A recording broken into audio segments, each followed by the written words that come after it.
This is the Voice of Early Childhood podcast.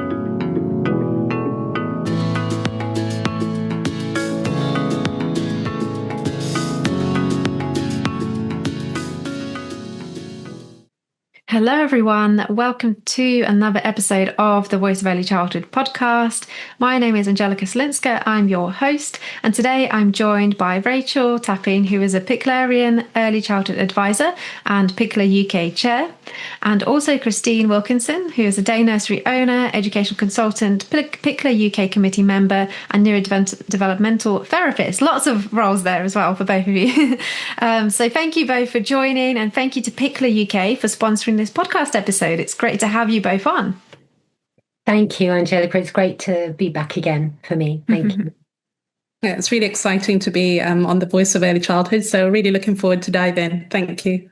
Yeah, fantastic. So today's podcast episode is a really, really interesting one, all about tummy time, but perhaps not exactly the kind of conversation our audience might expect. So we are here to talk about the fact that tummy time is outdated, which might come to a shock to some people, as for decades, early years educators, parents and carers have been told that tummy time is essential. It's meant to build head control, shoulder strength, and prepare for crawling as well.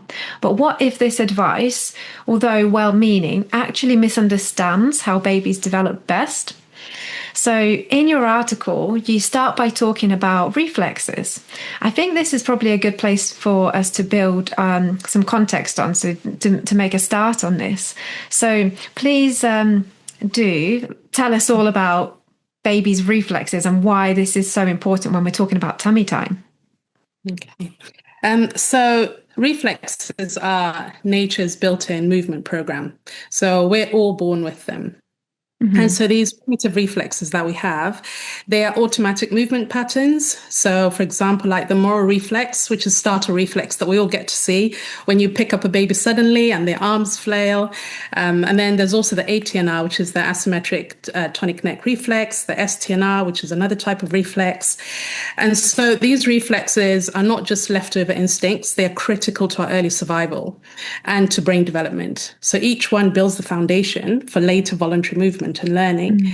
So Sally Goddard Blythe has done a lot of research, 40 years worth of research. And in her book, The Well-Balanced Child, she talks about how these reflexes must integrate.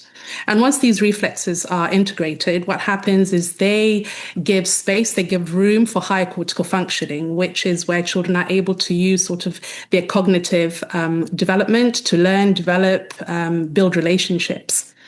And so these reflexes, once they're integrated, they fade over time, which means that the higher brain areas mature. But that only happens if babies move freely. And so exploring so when a baby is able to explore with their own movement and move on their own terms, what happens is these reflexes get integrated at that particular time when the nervous system is maturing. And so the retention of these reflexes where babies are contained or they're put in positions they're not ready for, this can interfere with academic learning and social skills. And we're seeing more and more in the media, more reports around children who are struggling academically, struggling in schools because of these retained reflexes. So free movement is really at the heart of children's academic success and very strong social skills for later life. That's really, really interesting. And in your article, you do mention school readiness and, as you're saying, academic success. So you're saying that there might be a correlation between tummy time and school readiness then? Oh, absolutely. I really feel that when you actually follow when reflexes get integrated at the time when the nervous system is maturing, there's certain reflexes that once integrated, I'll give one example. For example, you'll hear teachers talk about children who can't sit still because they've got ants in their pants. And one of the reflexes, if not retained, if not integrated, can cause these children to move, rock around in their seat, sitting too close to their peers. And so Sally Goddard Blythe's research has showed that if you provide a remedial program for these children who have retained reflexes. You can actually take them back to those earlier movements, and they get to practice these movements over 6 to 12 months, allowing these reflexes to get integrated. And the research has actually shown that these children are better able to sit in class, sit still, be able to focus more, concentrate, and learn better. So from what the research is currently showing is free movement is at the heart of better nervous system maturation and giving children the ability to access higher cognitive functioning skills. So this is why I'm so excited about this subject, because I think that's one aspect that we're not looking at when it comes to why children are struggling in schools. We're not looking at movement, and not just movement in class, doing a bit of jungle gym or, standing up and getting rid of the sillies. There's that silly stand, jump up and down. But we're not looking at what happened earlier on. What happened in those first 12 months? What was the movement like? Did these children receive enough free movement? Is there a correlation between the child's early experiences with movement and their academic ability in schools? Yeah, that seems almost counterintuitive when we're thinking about readiness and school readiness, and then thinking about let's leave the babies to it and wait until they naturally start to, for instance, with tummy time, roll over. So what about those parents or carers thinking, but my baby has not rolled over yet onto their tummy, and every other baby around them that's similar age has? They probably are quite worried. Yeah, it's interesting because obviously we do come across this sometimes, and we're both parents ourselves. We know how much pressure there is, and how everyone says, "Is your baby doing this yet? Is your baby doing that yet?" So that also adds to that pressure.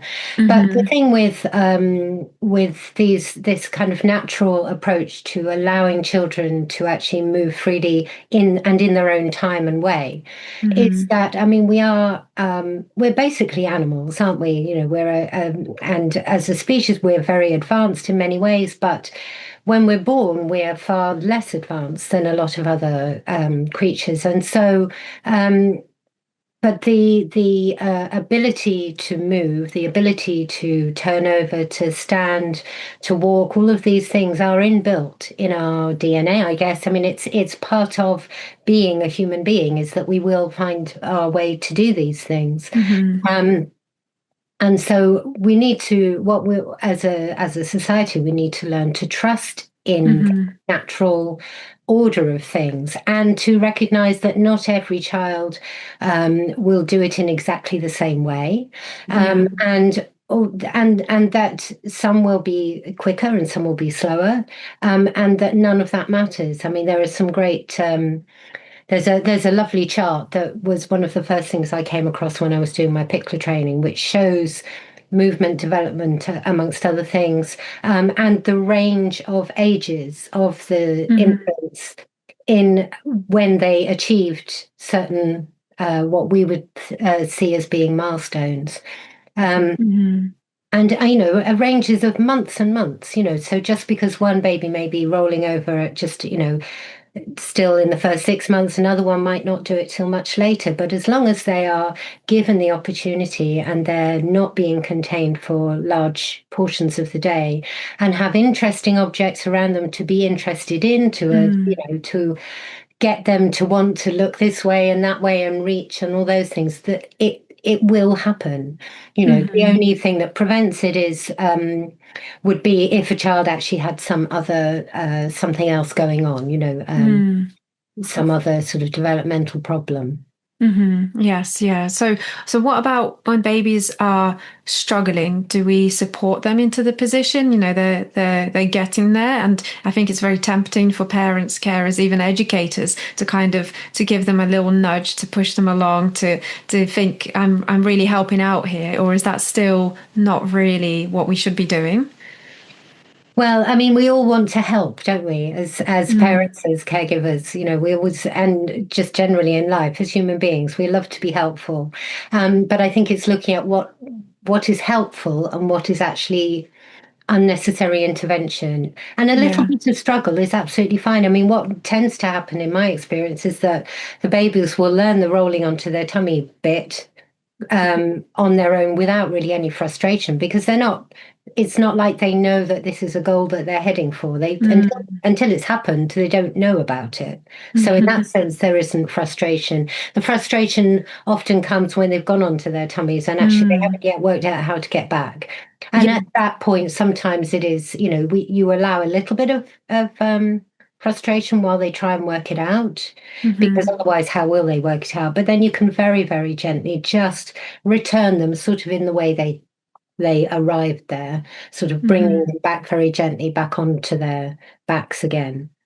And quite often the next thing that happens is that they flip up, go over, and they're back on the tummies again. So every movement, every new skill that we learn has to be practiced.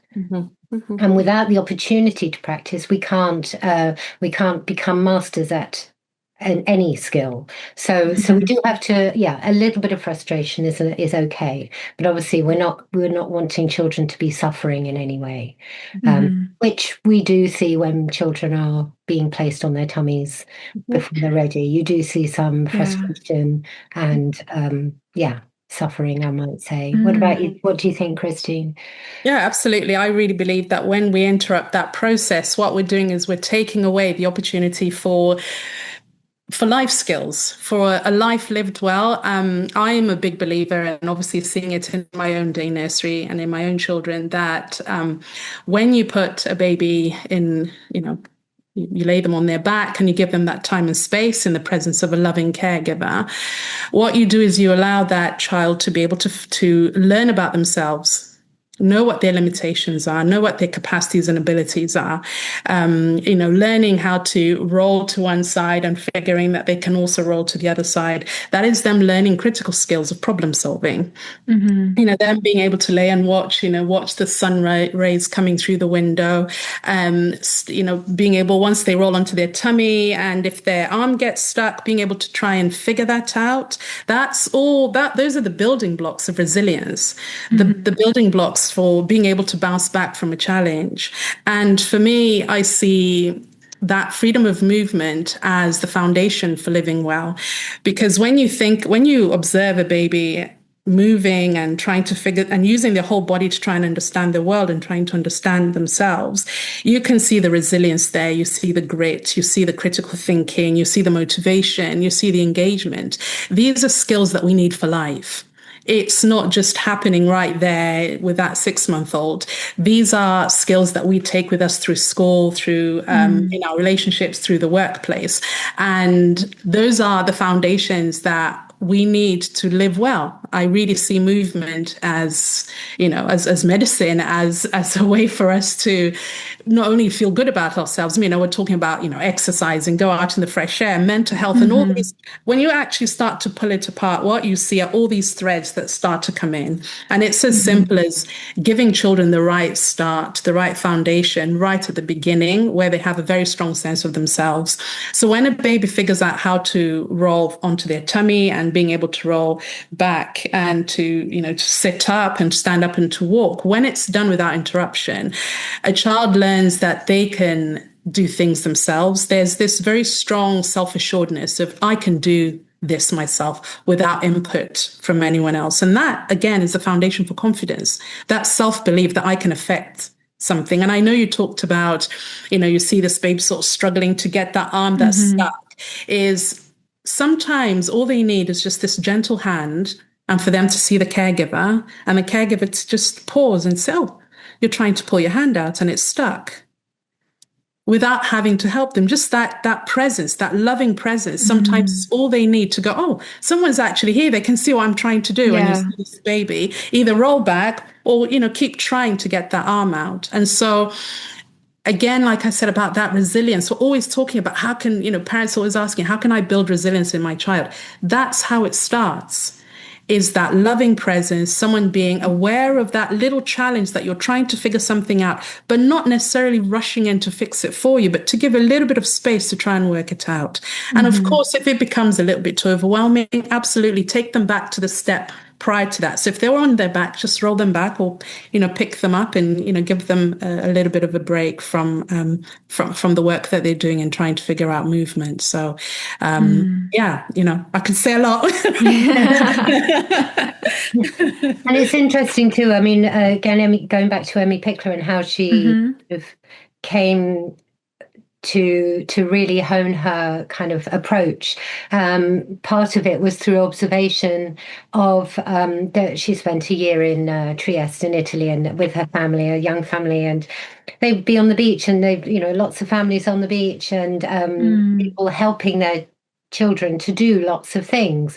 And because she was already studying all of this and thinking through all of her ideas around free movement and care generally, she suddenly sort of started to think about how it must be for the child to be constantly being encouraged to do the thing they're not yet ready for, so the thing they haven't yet achieved, rather than being allowed to be kind of in the moment doing the thing that they feel that they need for themselves. So there's a couple of things going on there. On the one hand, again, we have this instinct to teach.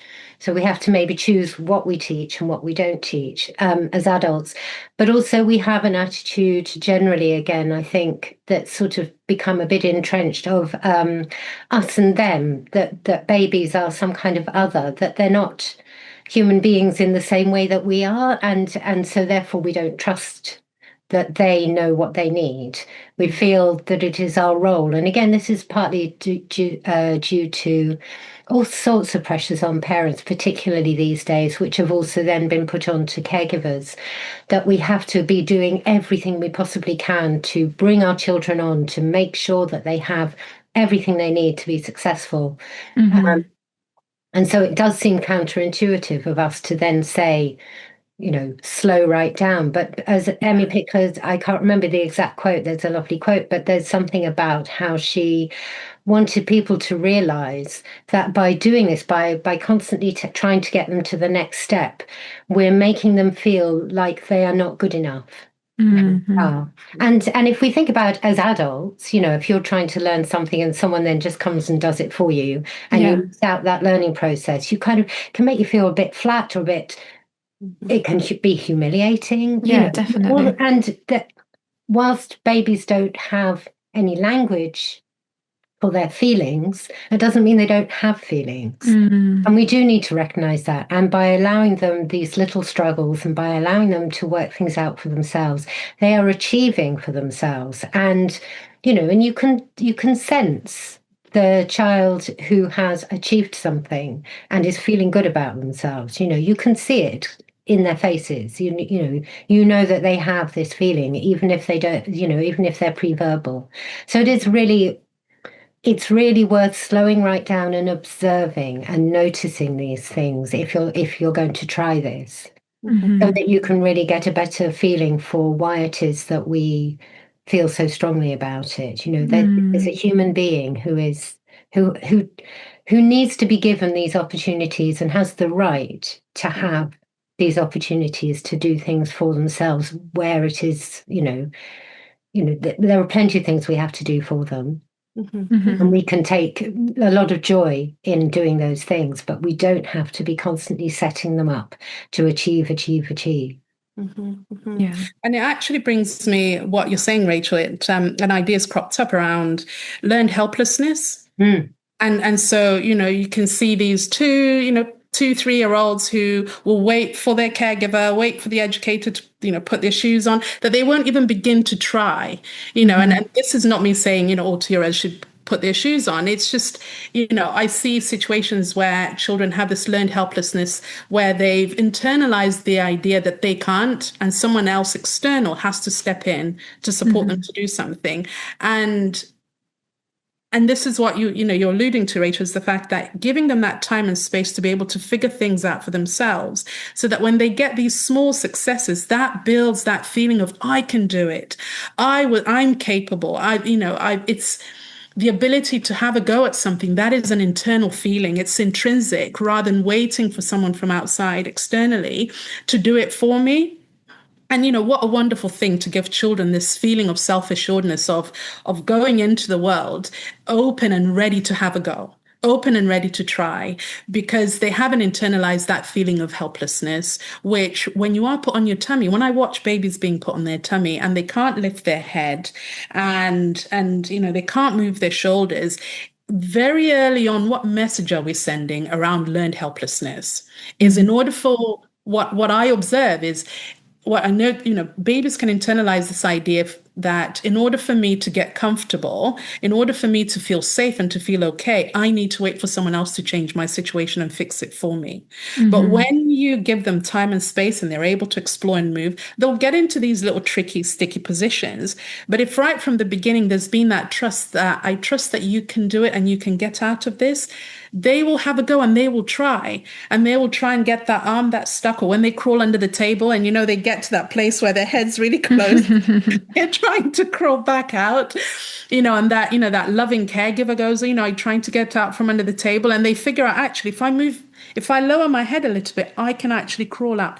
That's the foundation. That's the stuff that we're looking for our children, is this internalized belief that I can do it, and I can affect the world, and it comes from within. So Yeah. And I love that you talk about what you talked about earlier, and in your article, movement shapes mindset is what you were saying there. And also movement is relationship. So in your article, I love that you talk about it's not just a task, it's how a baby builds a relationship with themselves, the space, with other people and with the world, which is, you've touched on that, I think, in so many of the examples that you've made. And I guess, is this the case, especially in babies before they start to master the use of language and, building relationships through movement rather than through language as we do as older children and adults? The movement is the foundation of so many other things. I mean, obviously, as communication, there are movements, children can say yes and no with their movements, can't they? I mean,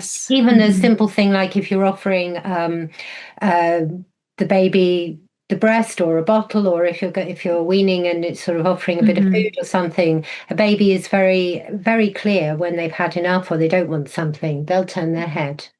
That's and it's a simple movement. It's one that, again, some children when they're very young, if they've I've forgotten the name of it. Christine knows all the names of the muscles and the things.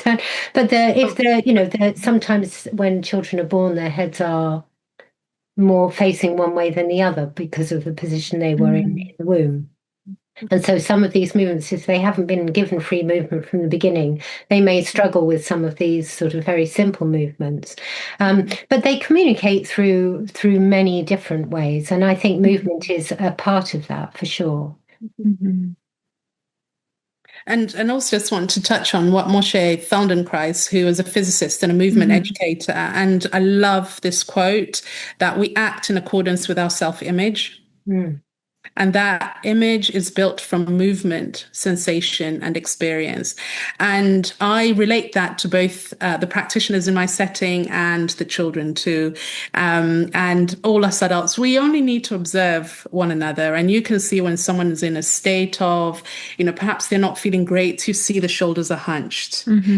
And we do communicate how we feel through our body movement.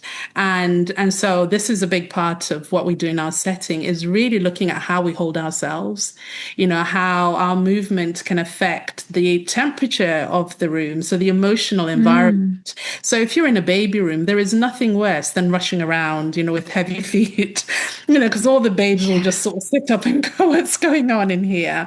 So it's just having that awareness about ourselves, that we also, the way we move says a lot about how we feel about ourselves. And that's why I really wanted to touch on that mental health aspect, because it's something that I don't think we relate to movement.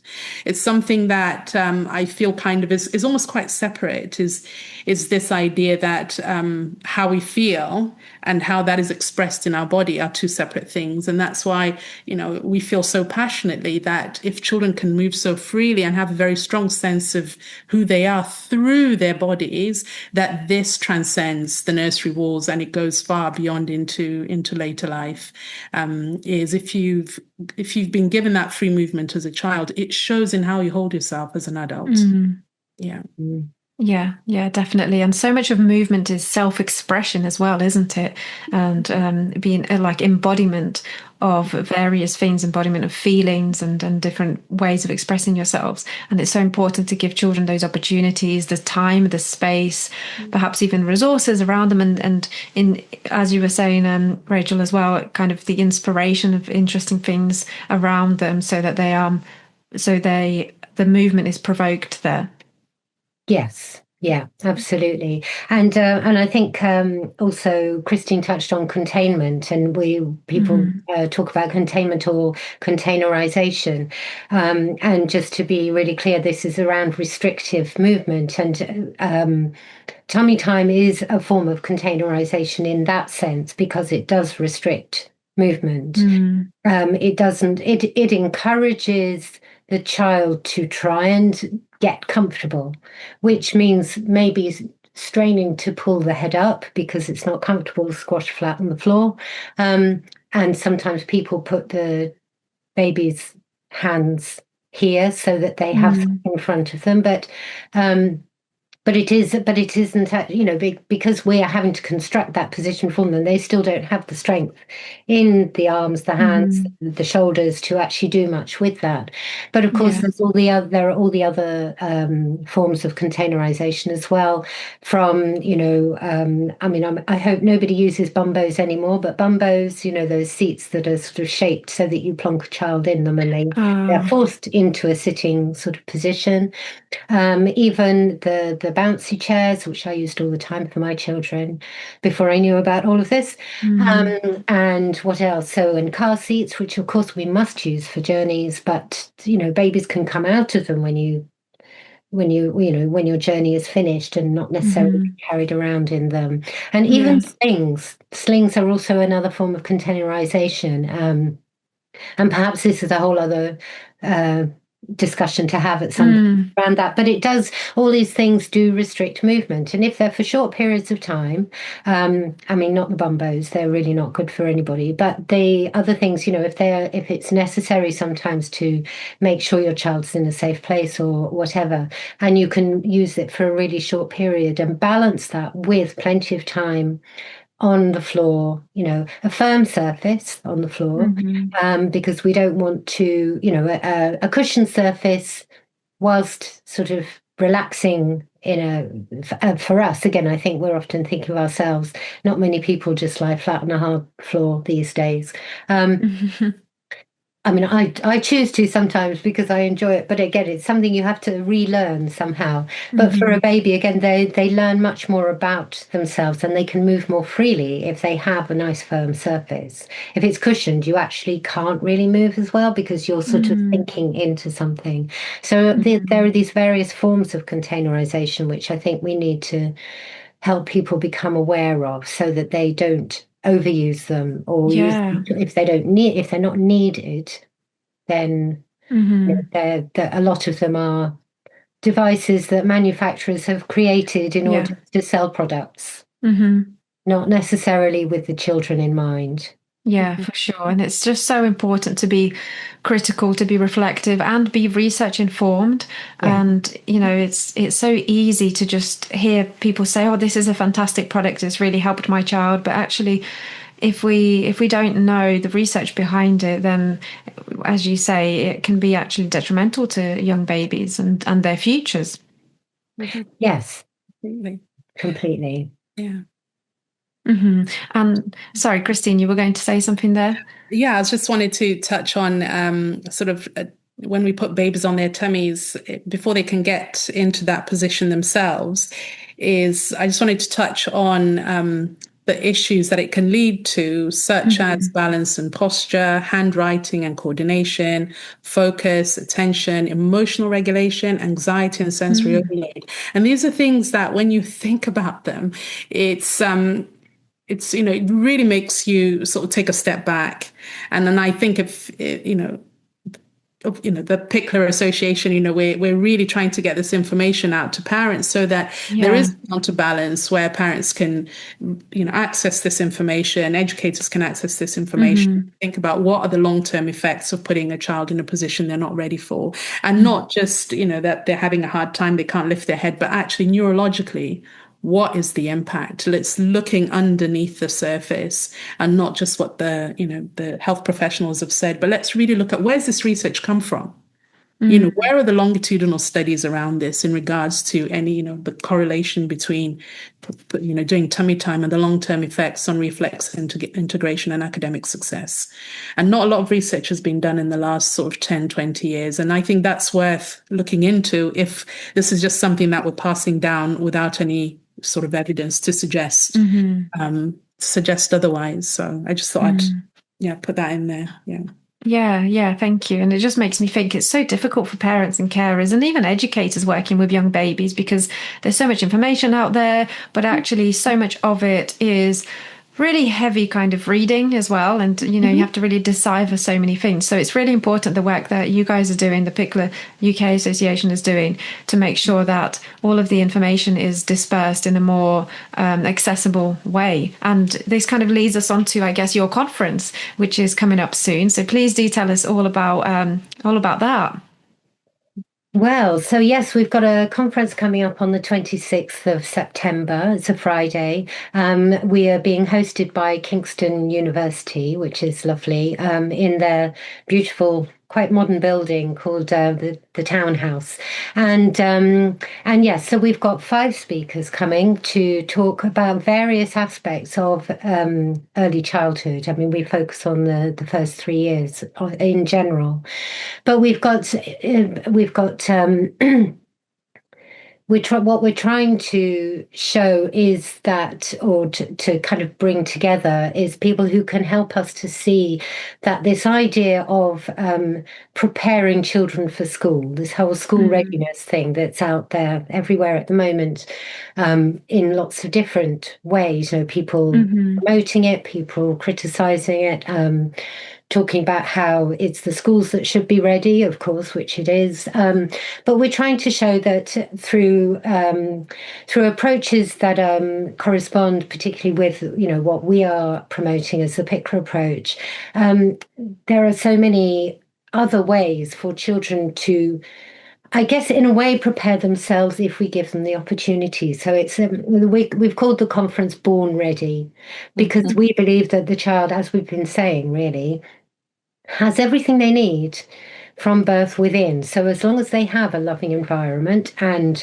the right clothing and nourishment and safety, all those things that, of course, every human being needs, if those things are provided by the adults who are caring for them, then all of these other things and especially around this free movement, which leads also to being able to play freely, self-chosen play, self-directed play, which is not led by any adults, and also these building these very trusting relationships through the relationships between caregivers, parents, and the children, and all of these things together prepare children for life, whatever it is that they're coming to next, and giving them the time to discover who they are in relation to the people around them, the world around them, their environment generally, gives them the tools that they need to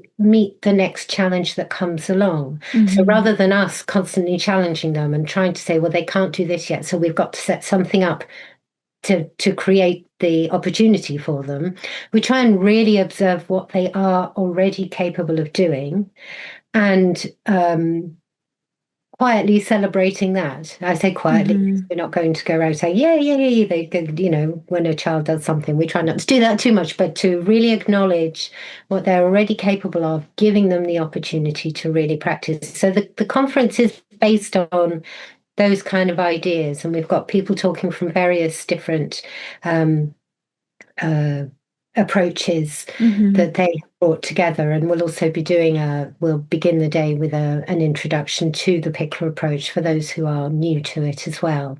And then people will be able to see how all these, that we're not the only people saying this, other people are doing research around various things. And one of our speakers also will be talking about how the young children feel. She did a research project with children who were, I think, in reception class, actually talking to them about things that they like and didn't, and so that's a really nice sort of way that we're going to have that one towards the end of the day, so that, people can see perhaps how some of what they've heard might have created better opportunities for some of these children. So we're very excited about it. It's going to be a full day. And lots of opportunity for people to meet like-minded others as well, other people who really care about all of these things, and that sort of in that networky sort of way. And so important. So important, isn't it, to actually meet people and be able to go, yes, me too.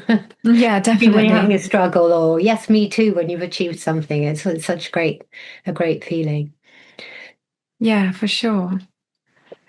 So for all of those listeners, more information can be found about the Pikler UK conference in the link in this episode description, and you can also read Rachel's and Christine's article on the Voice of Early Childhood website. The link is also in this episode description, and we do also have a previous episode and articles around the Pikler approach, so including the Pikler triangle and an article on the pioneer herself, Emmi Pikler. Links are also in this episode description, so lots of reading there and listening, and of course the Pikler UK conference as well, which sounds really, really exciting. So thank you both very much, Christine and Rachel, for a really interesting discussion today. I'm really hoping that people do write in and share this on social media, because it's just so interesting for us all to hear, to read people's reflections and thoughts, and it's really important to share those views and be critical of what we're hearing and reading as well. So I'd really encourage everyone to send in your thoughts, critical reflections on this episode, because we'd love to really hear from you. So thank you, Rachel and Christine. It's been great to have you on the podcast. Thank you so much, Angelica. It went really quickly. Thank you for having me. I look forward to perhaps doing another one. Yeah, fantastic.